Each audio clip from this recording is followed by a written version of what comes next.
இப்போ நடந்து முடிஞ்சிருக்க மைய கூட்டம், அடுத்து கூட்டம் நடக்க போகுது. 2026 எப்படி பார்க்கலாம் சார்? சென்ற முறையே மாண்புமிகு உள்துறை அமைச்சர் அவர்கள் வந்தபொழுது நான் சொன்னேன், மரியாதைக்குரிய உள்துறை அமைச்சர் அவர்கள் வந்தார், கண்டார், வென்றார் என்று. ஆகவே அது வெற்றி கூட்டணியின் பணிகள் தொடரும். அதற்கான நல்ல வழிகாட்டுதல் எங்களுக்கு. ஓகே, எல்லா கோர் கமிட்டி மெம்பர்ஸும் மையக்குழு உறுப்பினர்கள் 2026 என்ன மாதிரி எக்ஸ்பெக்ட் பண்ணலாம் சார் தமிழ்நாட்டில் பிஜேபி?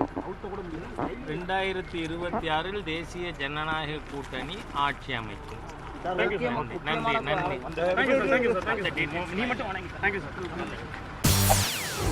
செய்திகளை உடனுக்குடன் தெரிந்து கொள்ள உடனே சப்ஸ்கிரைப் பண்ணுங்க.